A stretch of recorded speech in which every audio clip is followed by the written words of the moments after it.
Shalom a todos, Boker Tov, Tzaraim Tovim, Erev Tov, Laila Tov, dependendo do horário que você for assistir ao vídeo. Sejam todos muito bem-vindos nos Caminhos da Torá, Sharon. Eu sou a Sharon. Na porção semanal, na Parashá Tazria, que é a Parashá de agora, são estudadas duas, né? Tazria e Metzorá. Nós vamos falar separadamente de Tazria e posteriormente de Metzorá. Quando nós falamos em Shemini, nós estávamos vendo que a Torá se preocupou na Parashá anterior sobre tudo que tange aos animais, com relação à pureza e tudo mais.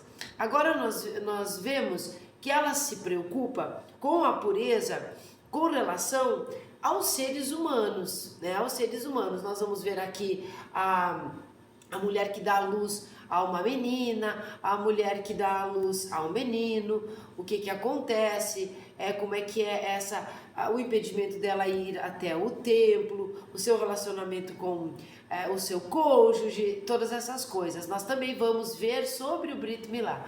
Mas o que realmente me chamou a atenção foi a abordagem feita nas lições da Torá, que é aquela adaptação do Rabino Lord Jonathan Sacks, da abençoada memória, sobre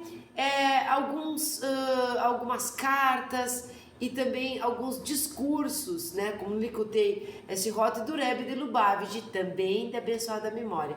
O que eu gostei muito foi uma parte quando ele vai abordar sobre a distinção entre as virtudes inatas e as virtudes adquiridas.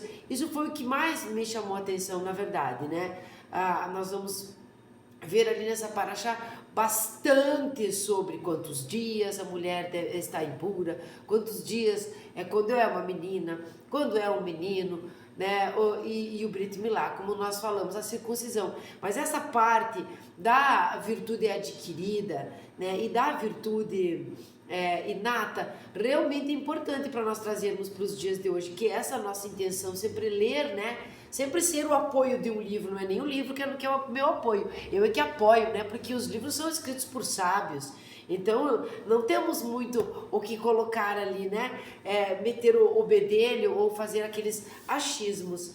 Então, nós seguimos a leitura, nós interpretamos de uma maneira simples e nós tentamos trazer para os dias de hoje. Quando eu li essa parte da virtude adquirida e daquela inata, realmente é importante para nós nos dias de hoje. Então nós vamos começar com lições da Torá, não que são baseados em discursos do Rebbe Menahem Mendel Shternosson, de Lubavitch, o Rebbe de Lubavitch, que é adaptado pelo Rabino Jonathan Sacks.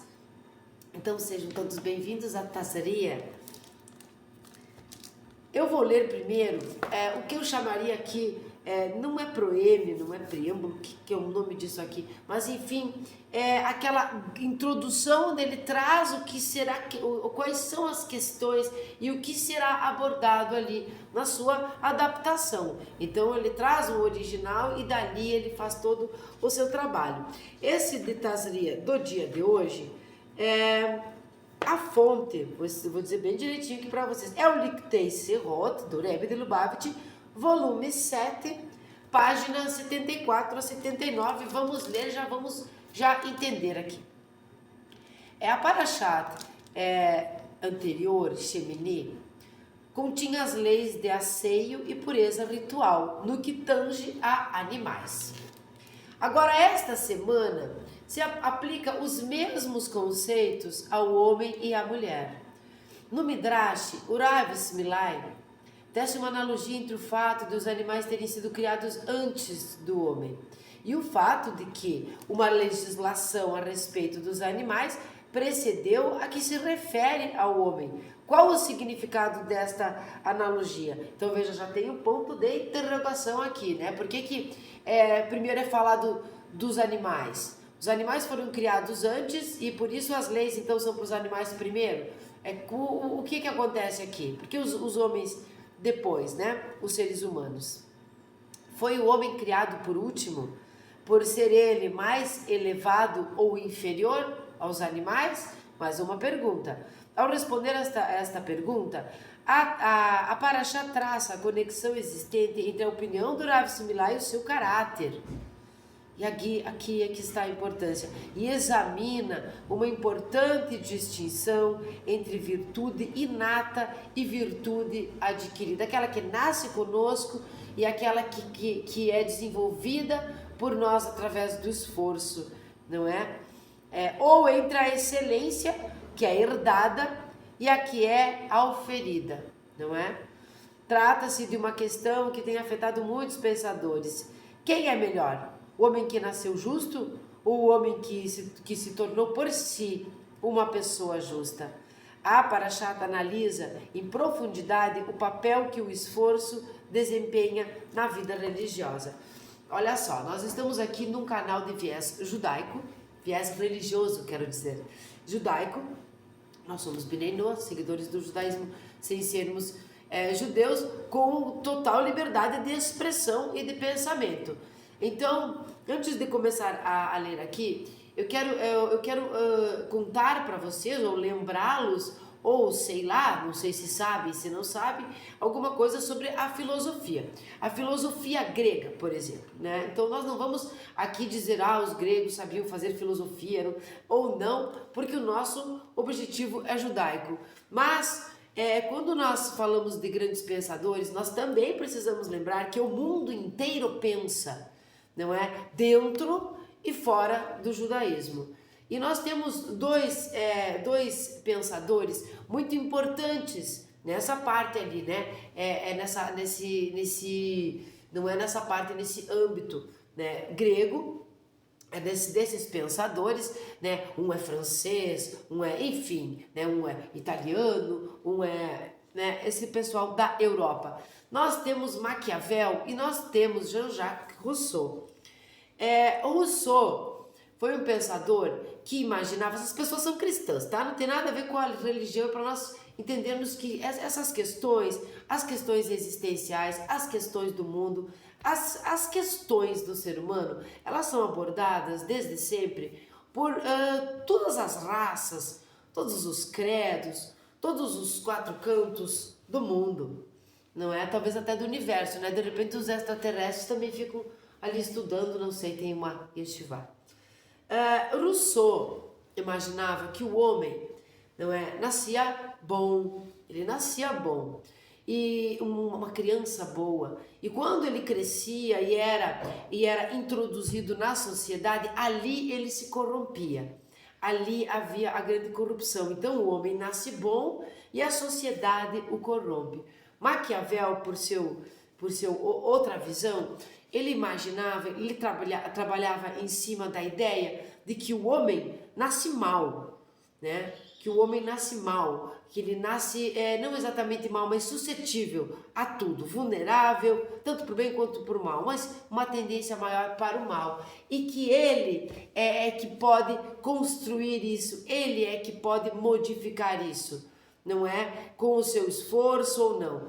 Então, são dois pensadores bem diferentes, assim como nós temos no judaísmo, Hillel e Shammai, pensamentos sobre a mesma coisa, de maneiras diferentes de interpretar. Eu achei interessante trazer aqui para que a gente tenha riqueza no nosso conteúdo, riqueza no nosso entendimento, riqueza no nosso conhecimento como pessoas. Que a gente não fique só bitolado a uma coisa só, mas consiga, de uma maneira bem abrangente, fazer comparações e paralelos entre os pensamentos de grandes sábios e pensadores, que afinal de contas são humanos, buscam a mesma coisa, não é? Então vamos entrar aqui. O nome Tazaria, né? Um subtítulo dentro do trabalho da adaptação do Lord Jonathan Sacks.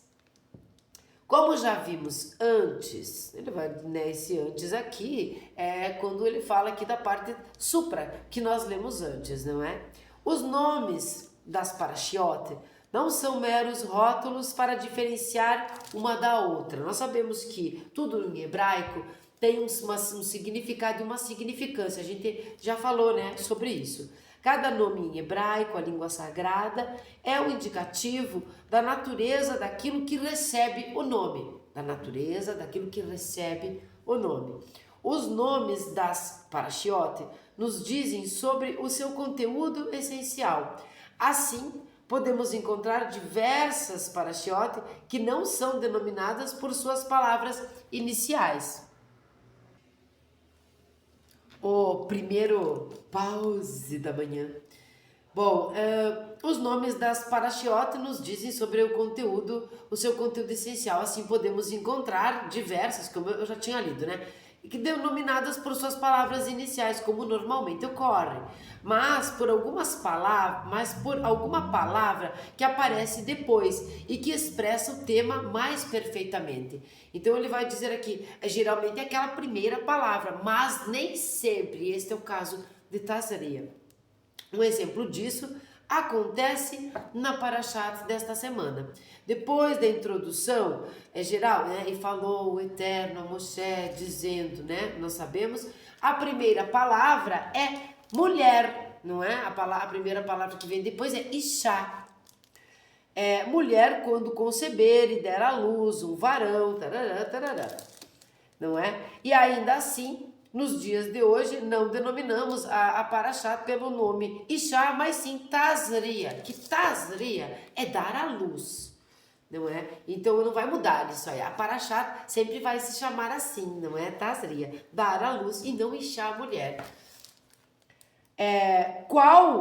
E é interessante porque ele vai tentar entender o porquê, né? Qual, então, o conceito implícito na palavra Tazria, que resume todo o conteúdo da Parashat? Porque tem que ter alguma importância muito grande ali, né? Para ela ser utilizada como título, já que o hebraico coloca significância no significado de cada palavra com relação ao conteúdo abordado no seu título.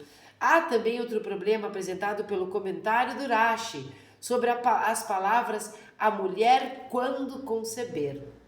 Citando o Midrash, ele assim diz: Rav Similai disse, assim como quando o mundo foi criado, a formação do homem se deu depois da formação dos gados, das feras e das aves. Também igualmente se deu quando se estabeleceu lei para eles depois da lei relativa aos gados, feras e aves contidos em Shemini, não é? Lembram? Assim, o novo tema que a nossa Parashá trata, em contraste aos capítulos anteriores, é a lei referente aos humanos, em oposição às leis relativas aos animais. Portanto, a palavra Ishá, mulher, não é apenas a primeira palavra da Parashat. Ela também parece bastante apropriada ao seu assunto e tema e à legislação relativa aos humanos. Como é que Tazria incorpora de forma mais completa esta ideia de a lei do homem? Ele vai entrar no número 2, no segundo subtítulo. Vamos entender aqui que existe um pensamento de que, um pensamento meio que majoritário, não é? Que o mundo todo, que a criação toda é um cenário. Não que não tenha importância, não é isso. Mas tudo é muito importante, não é? E necessário, senão não existiria.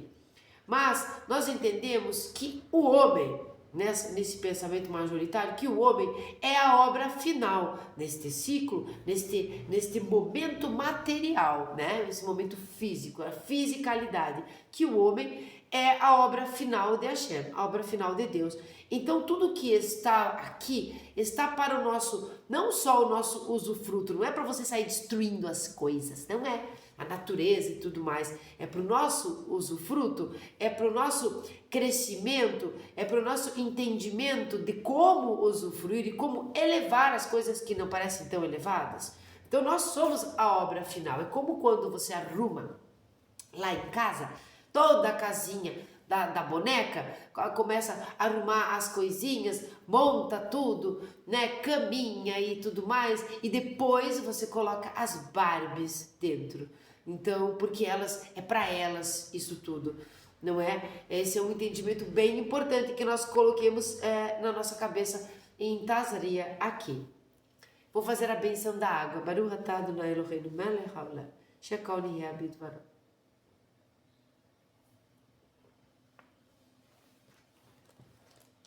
O lugar do homem na criação. Esse é o segundo subtítulo dentro deste ensinamento. O Rav Similai, em seu comentário acima mencionado, usa a frase assim como, em vez de porquê.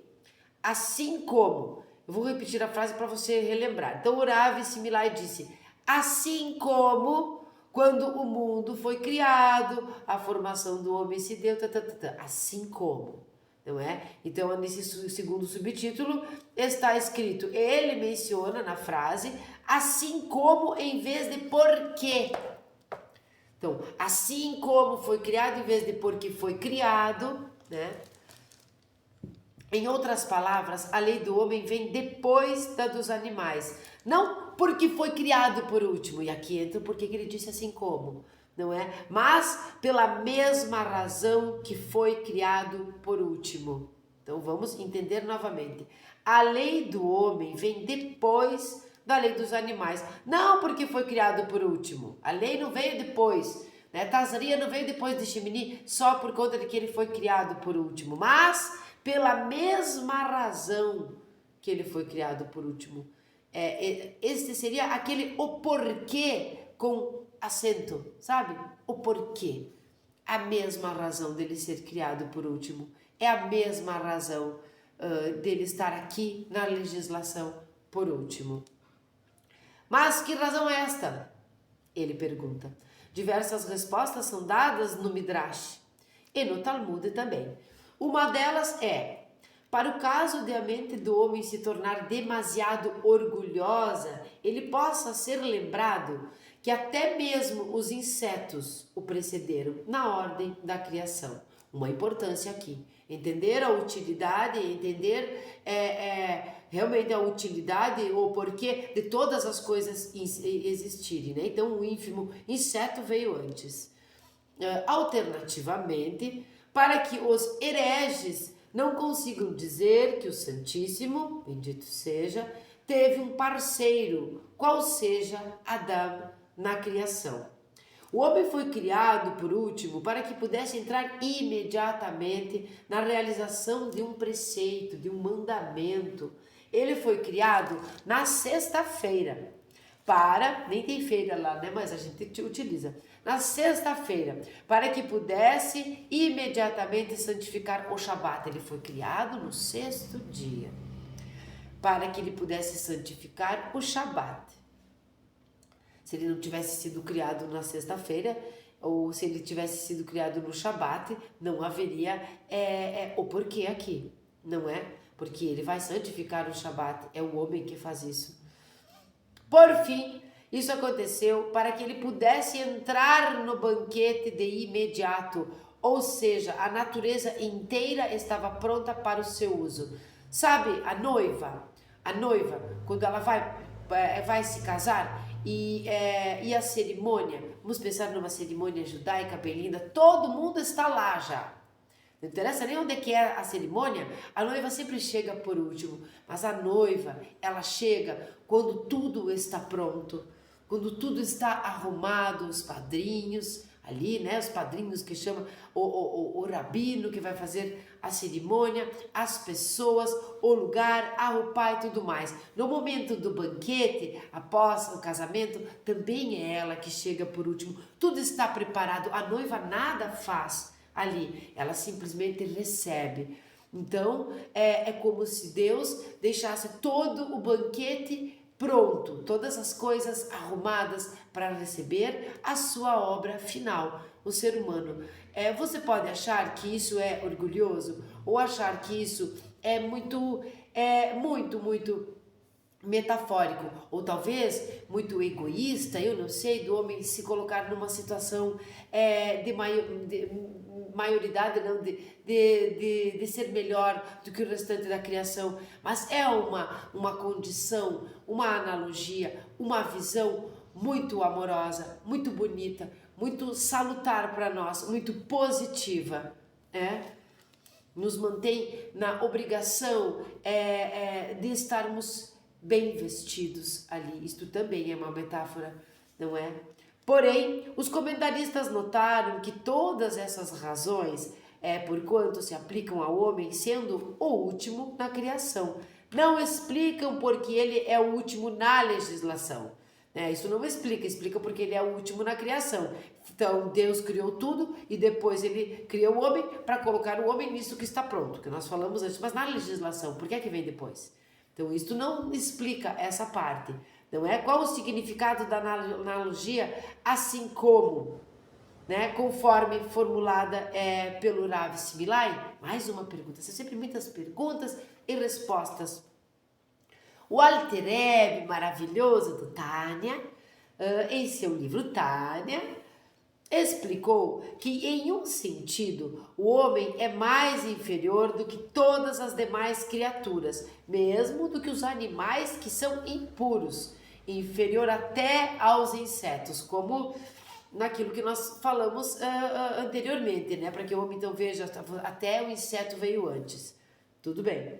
Pois não apenas ele peca e transgride, enquanto que aqueles não fazem o mesmo, mas ele pode pecar e transgredir, enquanto que aqueles não podem. Na potencialidade, bem como na realidade, o pecado é algo real para o homem, mas não é para o animal. Então aqui, olha que interessante, e é mais uma visão, e é muito utilizada e trabalhada, porque pois não apenas ele peca e transgride, enquanto que aqueles não fazem. Os animais, eles não pecam.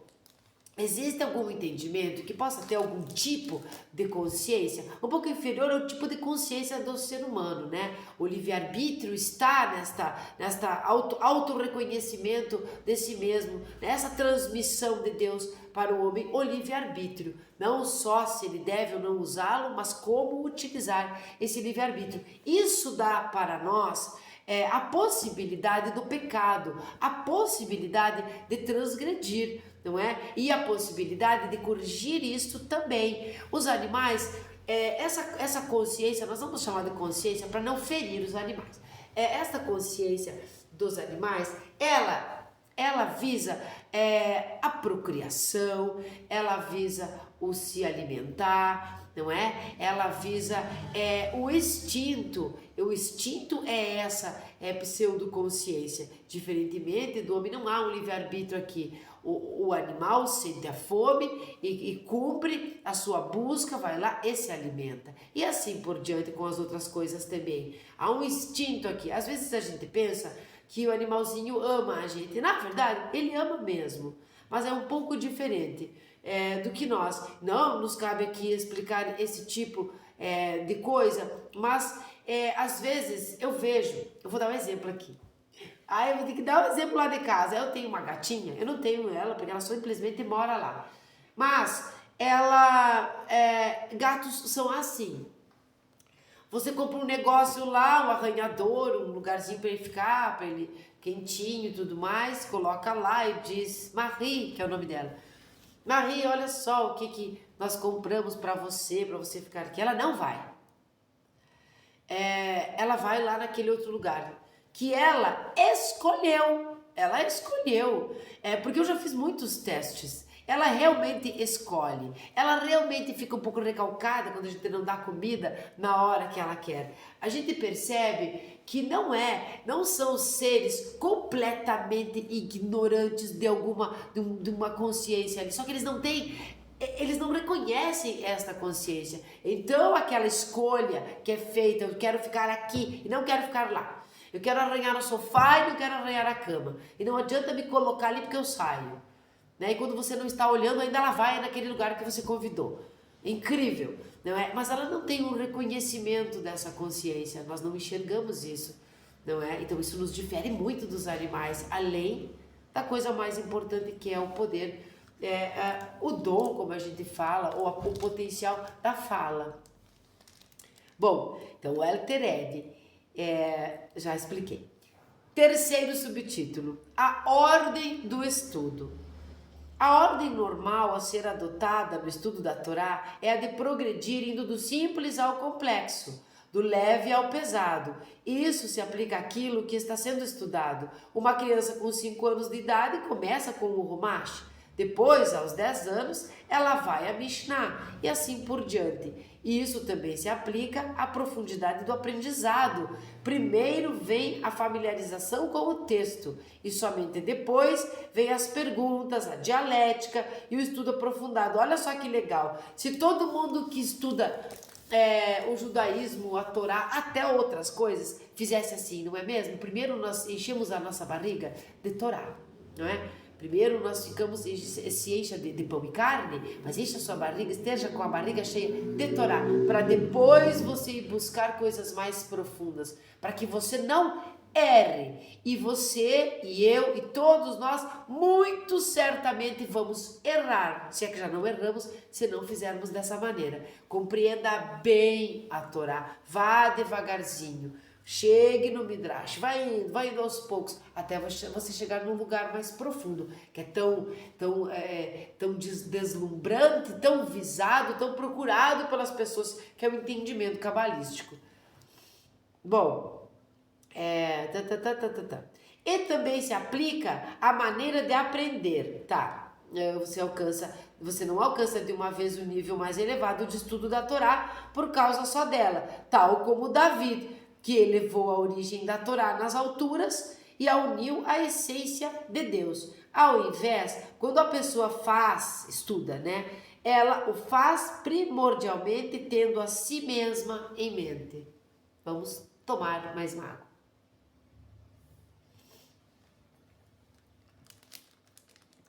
Eu continuo gripada, né? Talvez eu esteja até um pouco pior. Por outro lado, quando a Torá foi outorgada, a ordem era inversa. A sua involução da espiritualidade de Deus, a situação física do homem, era, digamos assim, uma descida do alto para o baixo. Na passagem em Provérbios, que descreve a sabedoria da Torá, primeiramente diz: então eu estava ao seu lado, como tendo com ele estudado, e era cada dia as suas delícias, e era cada dia as suas delícias. E só subsequentemente eram as minhas delícias com os filhos dos homens, não é? Deus se oculta e traz, outorga, vem do céu, né? Vamos entender, de um lugar mais alto para chegar até nós, né? Então, vamos ler novamente aqui Provérbios, Mishlei, do rei Salomão.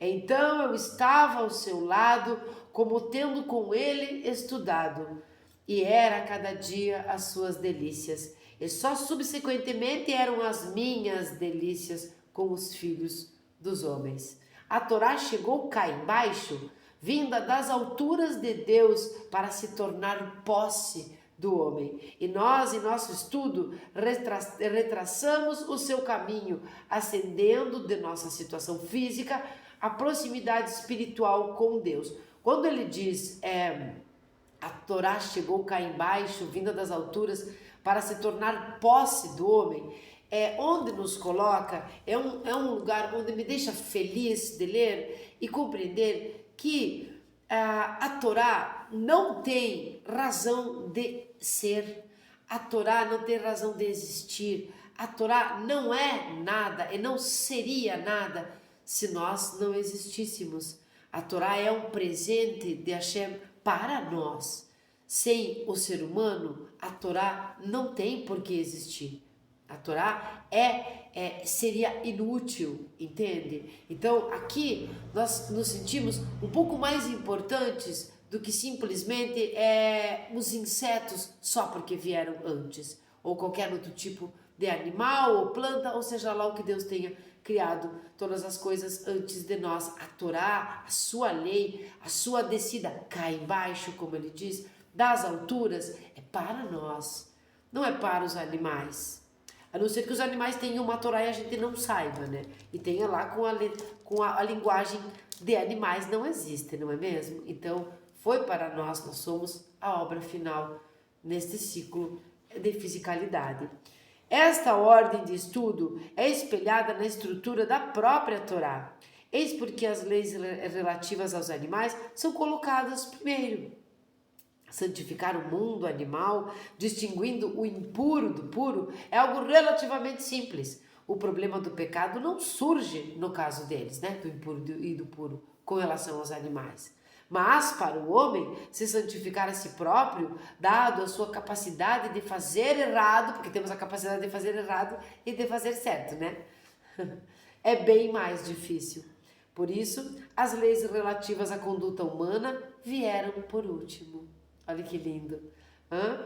Não por causa da superioridade inata do homem, então saia do pedestal em relação aos animais, mas sim por causa de suas deficiências. Sabe quando Deus determinou que fulano fosse o rei, Shaul, por exemplo? Ou quando ele determinou que ele escolheu David? A história conta, não é? Os sábios contam, a Torá nos conta, né? Ou melhor, o Tanar nos conta, que não parecia ser o ideal ali. Shaul era educadinho, timidozinho, parecendo fraquinho, vulnerável. David era pequenininho, namorador. Então, os dois tiveram dúvidas, né? Quando Deus os chamou, os escolheu para reinar. Os dois tiveram dúvidas, né? Vamos colocar os dois aqui como exemplo. Mas que sou eu? Como é que sou eu para ser o rei? Não é pela sua grandiosidade, é pela sua deficiência. Deus não escolhe o perfeitinho, não é? Né? Até porque o perfeitinho não existe, não é? O perfeitinho é Ele. Mas Deus escolhe aquele que melhor cumprirá aquela missão. Não é? Então, às vezes, olha como é bom trazer para os dias de hoje. Às vezes você pensa, quem sou eu para conseguir tal coisa? Quem sou eu para não sei o quê? Se você tem a oportunidade de algumas coisas que não acreditava que você poderia fazer, imagine, entenda, abra suas orelhas, sua cabeça, talvez seja Deus falando com você. Talvez seja Deus dizendo para você, oi, como assim você não tem capacidade? Se eu estou dizendo que você tem, então por certo você tem, porque eu sou Deus, que te tirei da terra de Mitzrayim e tudo mais. Isso é maravilhoso, por isso as leis relativas à conduta humana vieram por último.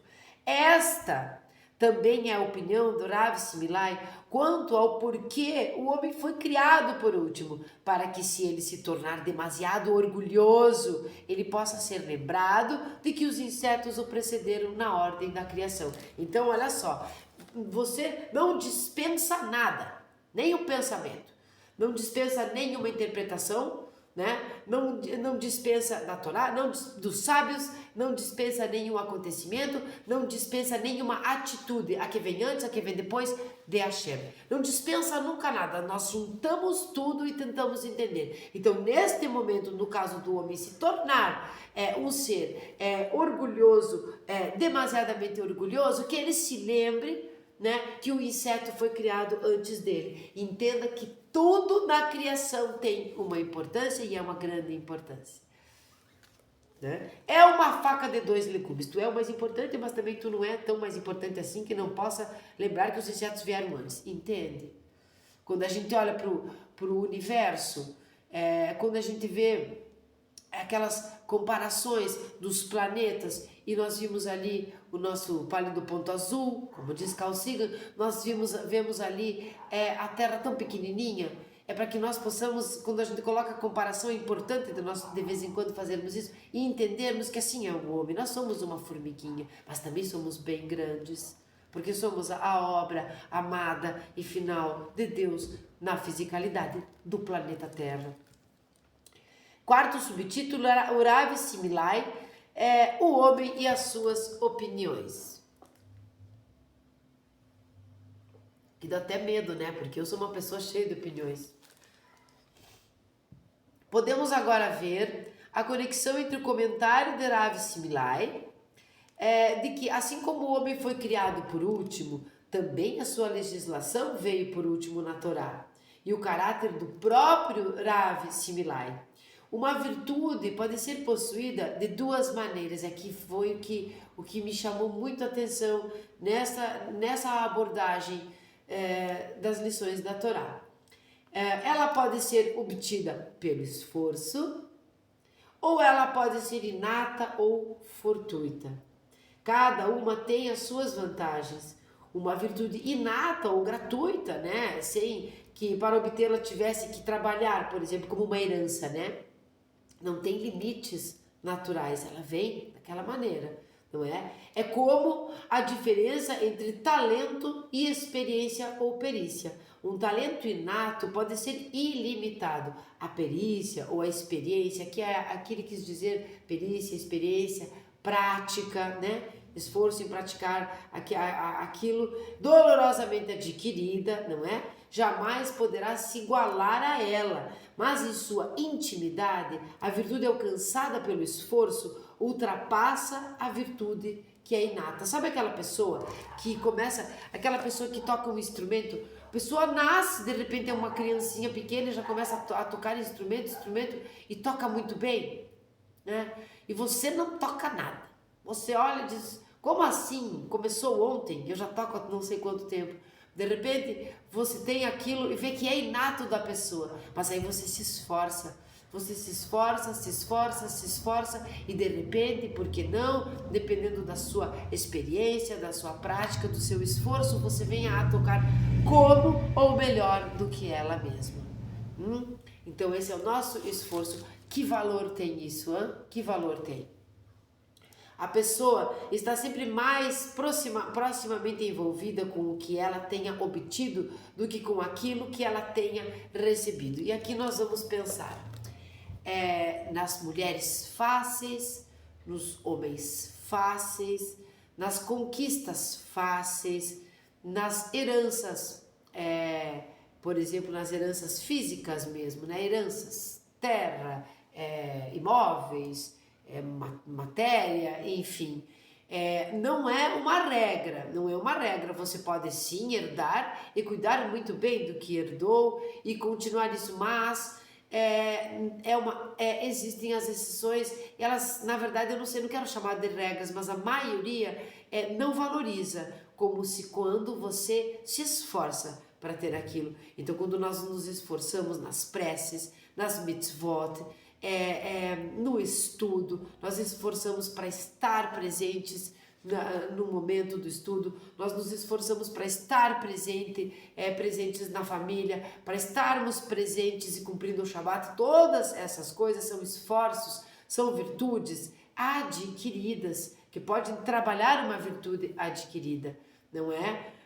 Vamos lembrar lá atrás que aqui vamos colocar também, podemos entender Maquiavel, não na maldade do homem, mas na não experiência, naquilo que ele, na não aptidão, na inaptidão do homem para determinada coisa, e quando ele se constrói, ele se trabalha, ele se esforça, ele começa a gerar uma aptidão, então ele pode ser melhor, ele pode fazer isso.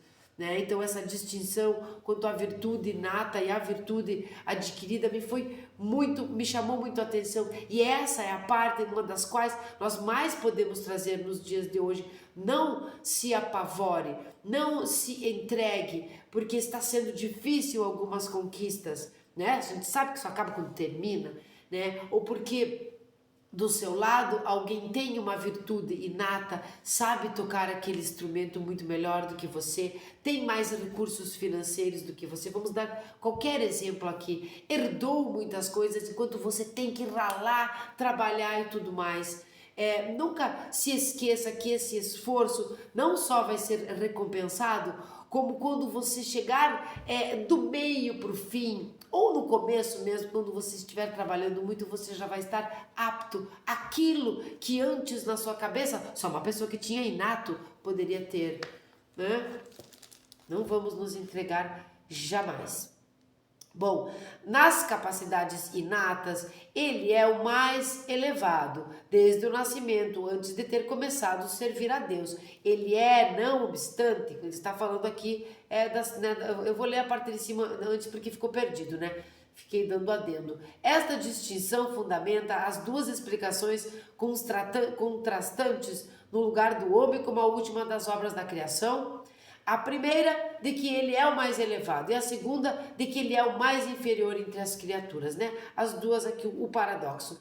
Nas capacidades inatas, ele nós, né? O homem, o mais elevado desde o nascimento, antes de ter começado a servir a Deus, ele é, não obstante, possuidor de uma alma que é literalmente uma parte de Deus.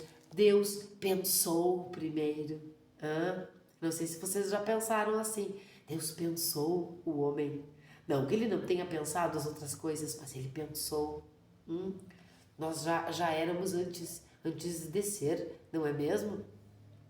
Isso ele retém junto com uma subjacente fé, ainda que ele se afaste da vontade divina.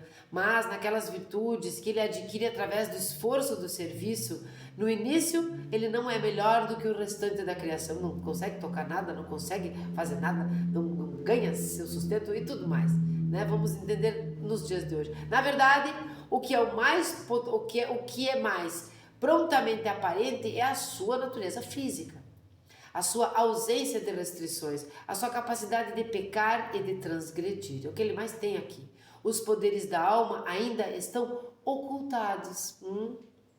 Eles devem ser trazidos à tona pelo esforço do serviço a Deus. Daí a segunda opinião, de que o homem foi criado, por último, para ser lembrado de que até mesmo o inseto é, neste aspecto, anterior a ele. Eu olho, trabalho, eu sirvo, e vejo que de maneira inata, lá o animal veio antes, em primeiro lugar, vamos lembrar, que eu preciso do esforço.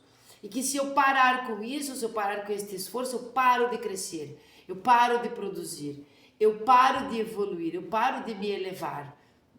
E isso eu não posso fazer, eu estava no pensamento de Deus. Então isso, quando nós entendemos que se nós não nos esforçarmos, nós não somos grande coisa mais do que os insetos que vieram antes. Então nós vamos nos esforçar, então nós não vamos parar, então nós não vamos desistir. Então nós vemos aqui realmente a temporalidade da Torá, realmente é atemporal, porque nós estamos a 3.300 e poucos anos depois da outorga da Torá e podemos pegar sem dificuldade nenhuma uma parashá qualquer, porque todas servem para os nossos dias de hoje. Tamanha o seu não tempo aqui, né? A conexão entre este parecer e o seu autor é a seguinte, tá? Então agora ele vai falar sobre o Rav Similai. O Rav Similai não teve uma ascendência ilustre. A história está relatada no Talmud. Aqui, o Talmud aqui é em Pessahim, tá? No Tratado de Pessahim. É página 62b. Está relatada no Talmud, que ele foi ao Rabi Yohanan e pediu-lhe que ele ensinasse o livro das genealogias. Porém, o Rabi Yohanan se recusou, pois, aí é segundo Urashi, a sua linguagem era indistinta. Assim sendo, o Rav Similai, sem poder reivindicar virtude herdada, ele não tinha virtude herdada, né? Então ele tinha uma linhagem que era indistinta, né? Não era linguagem, eu falei, é linhagem indistinta. Ele não vinha, ele não herdou, ele não descendia de uma linhagem distinta. O que é que ele fez então? Podem reivindicar a idade, apreciou o valor e a importância do esforço e da virtude adquirida. Ele foi e se esforçou, ele foi e trabalhou, ele foi e estudou, né? Já que ele não tinha a virtude herdada. É como nós, quando não temos nada e dizemos assim, não tenho nada para herdar, não vou ganhar nada, não sei o que, se fulano morresse, bom, você não fez nada mesmo? Faça o seguinte, remangue as mangas, vá trabalhar e faça com que as próximas gerações possam dizer as duas coisas, né? A sua geração possa dizer que não foi só uma linhagem distinta, mas também pelo nosso esforço. E o gosto pelo esforço é muito maior. Vamos combinar aqui, né? Vamos combinar assim: mamãe me dá tal coisa, mamãe dá. Papai me dá tal coisa, papai dá. Poxa, é só isso mesmo? Eu só tenho que chegar e pedir? Eu só tenho que chegar e pegar? Ou você vai lá, trabalha, conquista, vai lá e compra um picolé de uva de R$5, mas os R$5 que você trabalhou pelo seu esforço. Você não desmerece o que a sua mãe e o seu pai te deu, porque quando você tem o esforço, você também aprende a valorizar aquilo que veio deles, mas o gostinho deste picolé de uva é muito mais gostoso do que qualquer outro. Lembrando que se o picolé de uva for natural, sim, a bênção é diferente. Isso explica a leitura que ele fez sobre a ordem da criação. Quando o homem é criado, ele não tem distinções adquiridas. Lembrem, exceto o homem em si, tá? Não as famílias. Exceto a disposição para pecar e transgredir. Ele foi feito por último, porque naquele estágio ele é o mais inferior dos seres. Naquele estágio ele é o mais inferior dos seres. Ele tem o potencial latente de transgredir e pecar. Aqui ele pode fazer o contrário.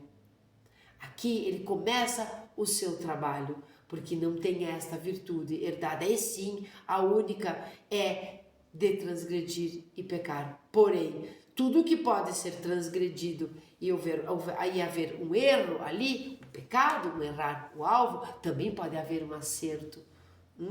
Também pode haver através do esforço.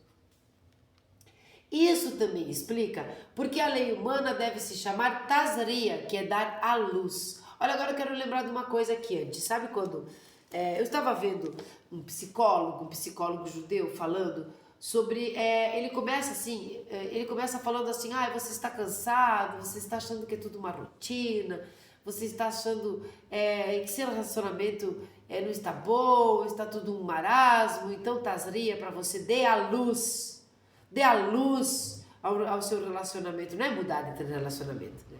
A não ser que seja necessário.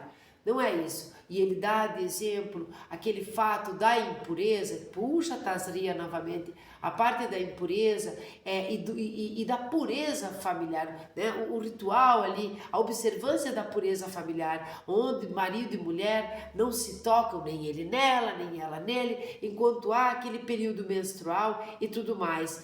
Essas coisas são cíclicas, né? Nós sabemos, né, que o ser humano fêmea, ele vai menstruar periodicamente, uma vez por mês, isso vai ser 7 dias, a gente sabe ali como funciona, não é? Então, quando nós falamos da impureza, nós falamos a impureza parece impuro, uma coisa ruim.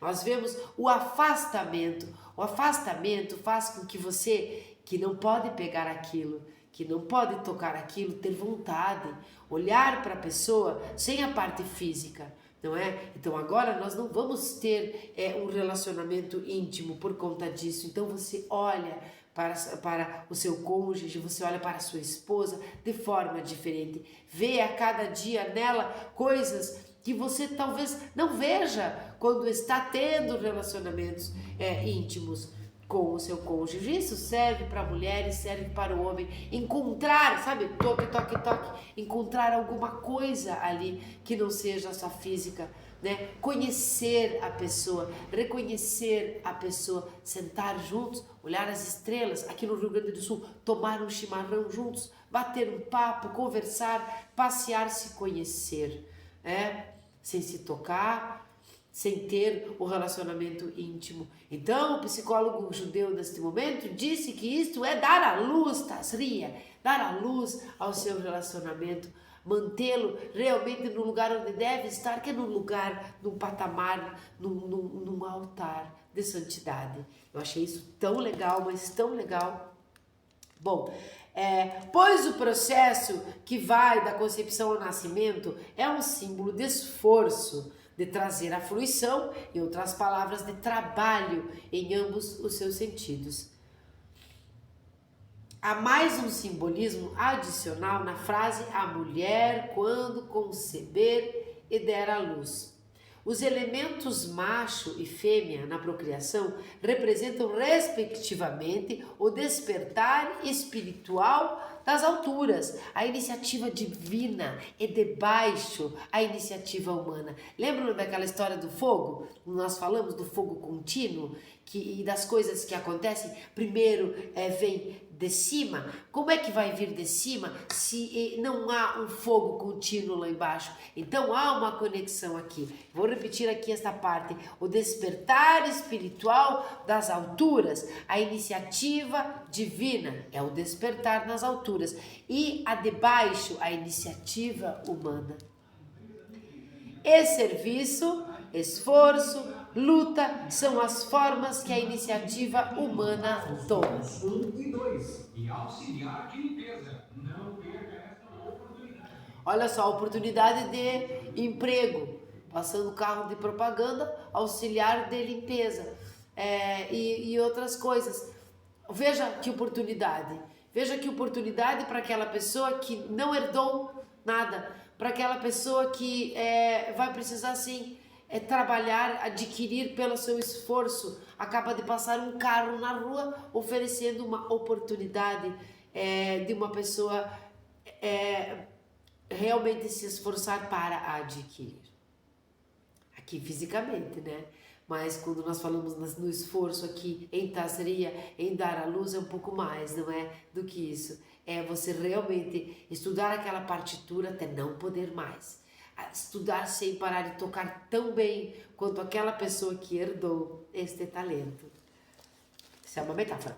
As duas faces do homem. Então esse é o subtítulo 5. Há um princípio expressado na prece de Lerá Dodi, de que o último em ação, primeiro em pensamento. Assim, o homem que foi criado por último foi a intenção original por detrás de toda a criação. Estávamos no pensamento de Hashem, no pensamento, na fonte criativa pensadora, que não foi simplesmente, vou botar essa florzinha ali, esse sei lá, cabritinho aqui, esse cachorrinho ali, essa árvore aqui. Ele pensou, ele parou, porque quis. Me atrai muito essa ideia, porque quis. Sabe quando você tenta descobrir por que Deus isso, por que Deus aquilo, por que Ele fez a gente assim, por que a gente sofre, por que...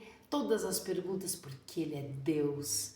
Se você não pode ser Ele, então vamos imitar o quanto pudermos isso tudo e vamos temê-lo. Por quê? Porque Ele é Deus que nos tirou da terra de Mitzrayim, que nos tira da terra de Mitzrayim todos os dias. Como? Quando nós, aqui tivemos a iniciativa humana, né? O fogo de baixo. Ambas as opiniões concordam com isto, que o homem é o ápice da vida criada. Mas um lado do argumento enxerga sua estatura em termos de sua essência inata, sua alma divina. Essa é a parte que nós herdamos, essa é a parte maravilhosa, essa é a honrada, essa é a divina, essa é a centelha, esse é o átomo. O átomo. O outro, ou o átomo permanente. O outro vê isto em termos de sua potencial realização por meio do esforço que serviu a Deus, enquanto vê o homem em si como o mais inferior entre os seres. Este parecer, que é o de Rav Simlai, vê as duas faces do homem. Adam, em hebraico, por um lado, ele é formado da poeira da terra, e terra que é Adamá. Não é? Por outro lado, ele é capaz de se tornar divino, Adamé, lá, e tracinho de on. Eu me assemelharei a Deus. Esta é a sua capacidade essencial de se transformar completamente e ser um ser natural, para um ser espiritual. Serviço e criatividade. Esta aqui é o sexto subtítulo e último. Como eu disse, nós íamos trabalhar a Parashat, né, nesse sentido. É claro que você já pegou a sua The Bible, já estudou a Parashat da semana, já tazria com Metzora, e já compreendeu ali todas as regras dos dias, de quantos dias, né, de que se deve ficar, que se é considerada impureza com relação ao nenê, menina ou menino, porque nós não vamos falar sobre isso. Eu me detive nesta parte que muito me chamou a atenção e que muito nós podemos trazer nos dias de hoje. Vamos trabalhar e vamos evoluir tanto na nossa virtude herdada quanto na nossa virtude pelo esforço adquirida. Bom, então serviço e criatividade. Portanto, o nome Tazria simboliza avodá, o serviço do homem a Deus, dar à luz aquele relacionamento, dar à luz ao entendimento, dar à luz a uma nova ideia, dar à luz ao serviço. Tazria é avodá, o serviço a Hashem. Ele também denota a importância deste serviço, pois quando uma mulher concebe uma criança e ela cresce em seu ventre, um ser inteiramente novo é trazido à vida. O nascimento de uma criança meramente revela esta criação, que foi forjado no momento da concepção. E quando o homem entra na vida de serviço, ele também cria um novo ser. O homem natural se torna o homem espiritual. Adamá, a poeira da terra, se torna Adamé, lá, né? Ekion, vamos falar assim, uma semelhança de Deus. Esse é o nome que eu não gosto, eu não quero, nós não devemos falar, tá? Por isso eu não falei, não é uma reza. E a sua alma divina, que era inata, também se torna íntima, pois ela mudou, deixou de ser uma dádiva para ser algo auferido. Você mereceu. Esse é o resumo. O mérito é o resumo. Você trabalhou. Olha essa última parte. Quando o homem entra na vida de serviço, ele também cria um novo ser. É como lá o Maquiavel disse, não quero ficar lembrando, mas como ele disse, nasceu mal ou bom. Né? Coloca bom aí na cabeça, vamos misturar os pensamentos, vamos dizer que ele tenha nascido bom, como Rousseau disse, não é? Mas ele tem o potencial de piorar, mas ele tem o potencial de trabalhar e ficar melhor e não deixar que a sociedade o corrompa. Nós podemos misturar os dois pensadores e fazer o certo, não importa como foi que viemos, não é? Nós sempre teremos a ideia e a verdade no fato de termos a centelha divina. Então nós vamos lá e nos esforçamos. Então, quando ele diz ali que quando Maquiavel disse o homem é mau, mas ele pode se trabalhar, é verdade. E quando Rousseau disse o homem é bom, mas ele se corrompe quando cresce e vira um adulto, aqui nós estamos trabalhando o contrário. Aqui, o homem que é físico consegue chegar num patamar espiritual, auferido, como diz ali. É quando o homem entra na vida de serviço. Então, aquele fica adulto e se corrompe, né? De Rousseau. Aqui, o homem começa o serviço a dar à luz a Deus, as coisas de Deus, ao estudo da Torá, ao serviço a Hashem, a todas as mitzvot. Nesse momento, ele também cria o novo ser. Esse potencial aqui agora floresce, não é? O homem natural se torna um homem espiritual. Então, Adamá, o pó da terra, se transforma em Adamé. Laikion. Uma semelhança de Deus. E aqui está a semelhança.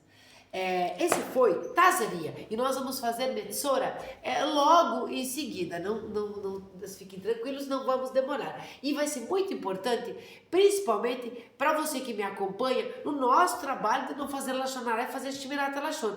Porque quando nós formos falar de Metzora, nós vamos entender muito que também quando começa aqui das impurezas, as parashiot são estudadas juntos e nós vamos lembrar da doença, né? Tsaraat, que dava no corpo das pessoas, começando na parede, na roupa, no corpo, e que o seu maior motivo para isso era Lachonará, ou aquela pessoa muito orgulhosa. E nós vamos entender aqui algumas coisas, onde é que quem somos nós, onde é que nós estamos nesse momento de se devemos ou não julgar a pessoa que está com esse ou aquele problema, ou o pecado e tudo mais. Metzorá vai ser um momento muito importante, né? Eu não quis me aprofundar no caso das mulheres aqui, mas entender e se dar à luz de uma maneira geral. Essa foi Tazria, a paraxá da semana, uma delas. Agora eu quero contar uma história que também achei muito legal, que não tem muito a ver com isso, mas como eu não tem muito a ver com a impureza, mas como eu não falei propriamente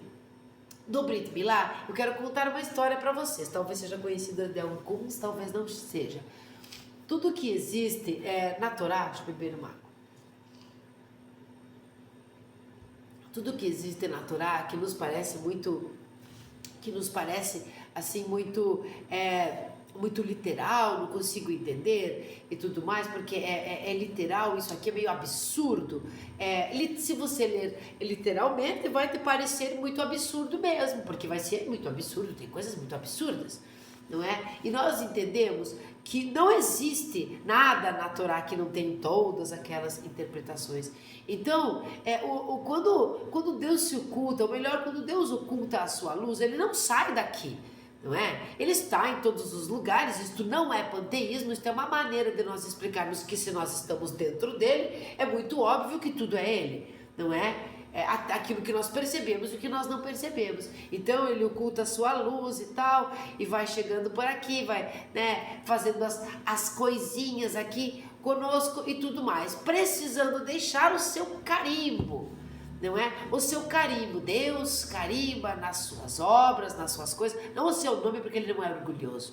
As coisas, né? Ou de repente o nome, de uma maneira também metafórica, entenda bem isso, em todas as coisas na sua criação tem um pouco dele ali, mas aquilo que é muito simbólico não é para ele. Na verdade, não é para ele nem aquilo que não é simbólico, para nós.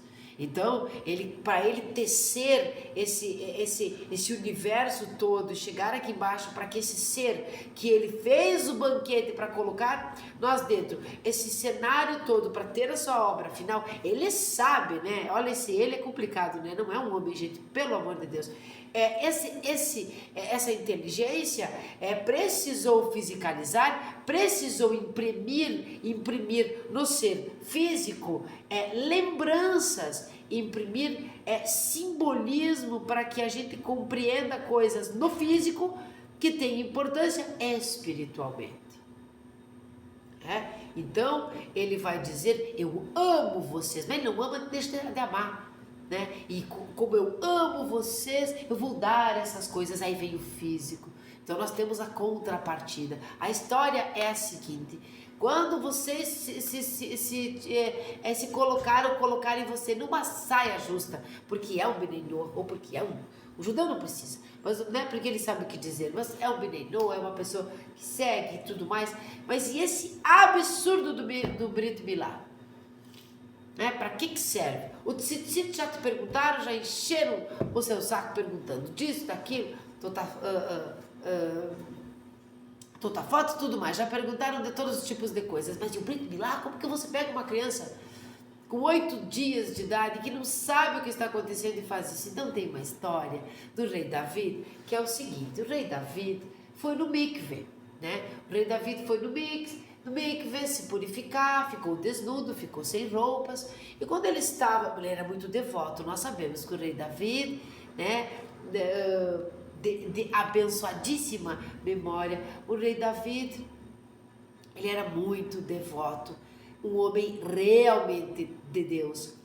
Quando ele se viu sem roupa, ele percebeu que ele não poderia cumprir nada ali, cumprir mitzvah nenhuma. O que é que eu posso fazer? Eu estou desnudo. Ele se sentiu um pouco envergonhado, um pouco cru, um pouco inútil. Como é que eu posso servi-lo se eu estou aqui no mikve? Eu não tenho nenhuma mitzvah. Então ele olhou para o seu Brit Milá, pelo pacto da circuncisão, e lembrou que ele carrega essa mitzvah com ele desde o seu 8º dia para o resto da sua vida.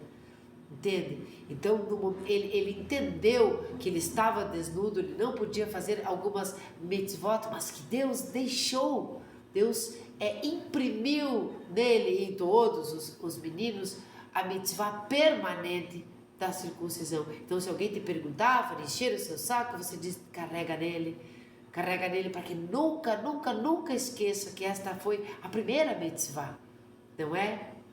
Então esse foi, e eu achei que é muito importante, eu gostei muito dessa explicação. Vamos ler o Salmo 13 e nos sentirmos felizes por ter passado por mais esta paraxá e conseguimos compreender como é importante os dois tipos de virtude. Essa foi a mensagem. Não sei se vocês entenderam, se foi bem passada. O que é de herança é uma virtude maravilhosa. O que é do nosso esforço é uma virtude adquirida maravilhosa com o nosso esforço. Nós vamos entender o animal como cenário, nós vamos respeitar o animal como vindo antes, nós vamos aprender a conviver com a criação, tirar dela o melhor e ajudar no nosso melhor possível, tanto a criação quanto os semelhantes. Eu achei muito boa essa ideia sobre as virtudes. Realmente o nosso esforço dá um gosto melhorado no picolé de uva, quando é tirado do nosso dinheiro, do nosso bolso, porque foi do nosso esforço, do nosso trabalho. Então eu vou ler hoje o Salmo 13. Ao mestre do canto, o Salmo de David. Até quando, ó Eterno, esquecer-me-ás para sempre? Até quando de mim ocultarás tua face? Até quando terei dias repletos de angústia em minha alma e aflição em meu coração? Até quando me sobrepujarão meus inimigos? Olha para mim, responde-me, ó Eterno meu Deus. Restaura a luz de meus olhos, para que eu não durma o sono da morte, para que não diga meu inimigo, eu o venci. E se regozijem meus opressores por me verem caído. Sempre em tua benevolência confiei. Meu coração exultará com tua salvação. Entoarei então cânticos ao Eterno, que nos cumulou de benefícios. Fiquem à vontade para dizer amém. Espero que tenham gostado. E se quiserem, curtam, comentem, compartilhem. Que eu não tenha ficado com a voz muito entupida, porque eu estou bem entupida. Então, cuidem-se, cuidem da sua saúde. Até mais.